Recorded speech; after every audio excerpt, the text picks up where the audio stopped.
Hello YouTube, once again it's Lion here with Hobbies of Man, and today we're gonna do a review for this kit. I released the build video just a few days ago. Actually, I think it was literally 2 days ago, and yeah, actually I built this like, I don't know, 3 weeks ago at this point, but I don't plan on doing more than one Gundam video a month, so I had to wait it out until I didn't have anything else to post, and then I did that. So yeah, we're just gonna look at the model really quickly. Probably won't take very long. Then I'll compare it to the other model that I built and to a different model that I have, and then that'll be that. So in general, the model is pretty good. It's about 3 inches tall, I think. He has a pretty good build, and I don't know if you guys can tell, but I used Gundam markers to panel line him. So he has some minimal articulation on his head. I can rotate as well, not very much though. His arms open a little bit.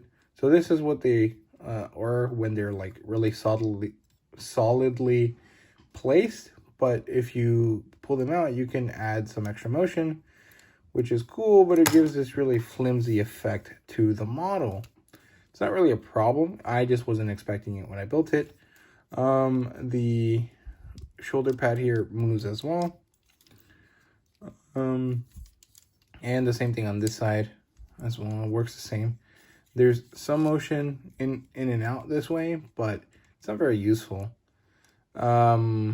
The hands also move.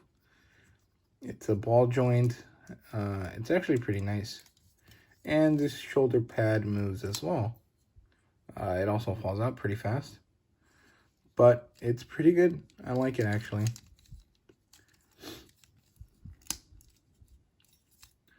So yeah, the angle of the arms is actually pretty nice. I actually like how this goes, but I don't know. I definitely want to try a CS frame one day to see the differences. Yeah, he has a tiny bit of a ab crunch. You guys can see right there. And he moves sideways. I don't remember what it is that's restricting him. Oh, it's the backpack. Here, this stops him from moving. But technically, if you pull him out a little bit, you could move him like that. And that way you have a lot more crunch as well. But I prefer him fully set in. I think that's better for him. Yeah, his legs also are on a ball joint. But this one is like really, really loose. So it doesn't even pop in. It just kind of like sits there. And anything that you do that moves a little bit too far out will drop the ball joint out. The bottom legs also have a little bit of motion there, up and down. Not much side to side, but it is enough that the poses look pretty nice when you take the time to make them. As you guys can see, we also have these rocket pad things. I actually color these with one of these markers. It's like a paint marker. I think it does rub off eventually, but it's pretty nice. And it wasn't very difficult to do because I just ran it over once or twice. And I think it looks pretty nice. And yeah, it's actually pretty weak. All the joints fall out pretty easily. But he looks great. I really like how he looks. I like the color. I know nothing about the Gundam series. Actually, I was just watching a history of Gundam video by Crunchyroll. That was pretty good. Actually, I learned quite a bit of it.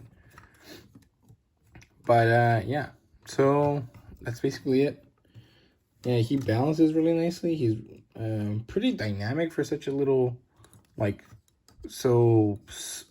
badly articulated character. But he's pretty nice. I like him a lot.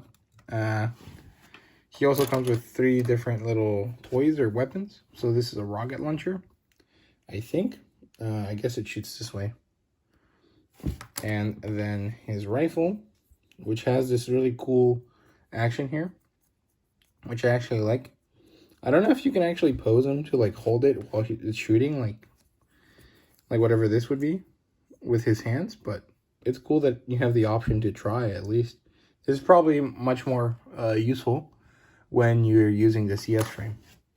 And he also has his big blade, which I think is called the Heat Hawk.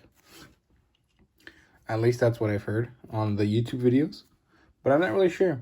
But yeah, cool little guy. I wish he had slightly movable hands so I could make a thumbs up sign, but it's okay. But yeah, that's basically the overview of the model. Now I'm just going to compare him to the Son Goku one that I made the other day. Let me remove, well, no, I'm just not going to remove anything. It's actually about the same size. Although this one has different articulations on it. Well, like, it's the same style, but like I think it's older, and so it feels worse, or like it feels more stiff. It's also because these are like actual polycaps. If you guys can see that, that's a gray plastic in there that's kind of rubbery. This doesn't have any of that. But size-wise, they're the same. I think this is a Gelgug, and this is the Zaku 2, obviously. So they're kind of similar. If you got rid of all the extra stuff, he would be, I think they're from the same country in the fictional world of Gundam, so that's cool. And then this is an entry-grade Vegeta, and I think he's about twice as tall, although about an inch of that is hair, so I'm not really sure if that really counts. Like, here, let me show you. Can you guys see that? Yeah, there you go. Can you see? He's not twice as tall. He's a little bit shorter than that, but almost. But yeah, that's cool. I mean, that's basically it. I really enjoyed building this. I thought it was really fun. The panel lining was kind of hard, and I didn't do a very good job. As you guys can see in some of these, I didn't really finish erasing it, but it's okay. It looks okay. It's fine with me. I will definitely try harder on the next kit, but I really enjoyed this. I took my time and wasn't really careful, but just experimented with the technique, and I liked the results. I used what is it, gray on the pink pieces and red on the red pieces. Did I say that right? Black on the red pieces, that's what I meant. So it's pretty noticeable. It looks better here than it does on the pink, in my opinion, but I don't know.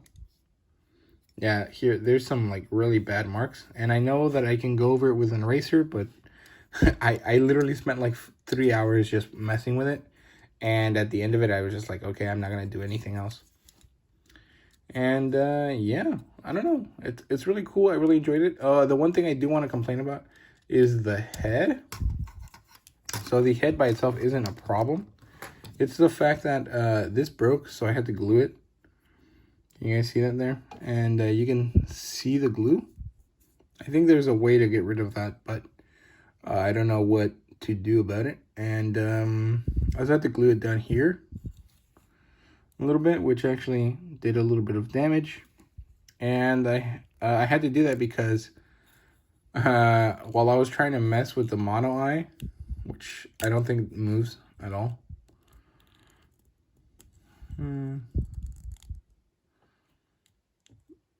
Yeah, no, I don't think my mono eye moves. So the head wasn't sitting correctly, and then at one point it just stopped staying in place. So I went to glue it, but as I did that, I actually broke this bottom black piece. So I had to glue that in place and then glue the head in place.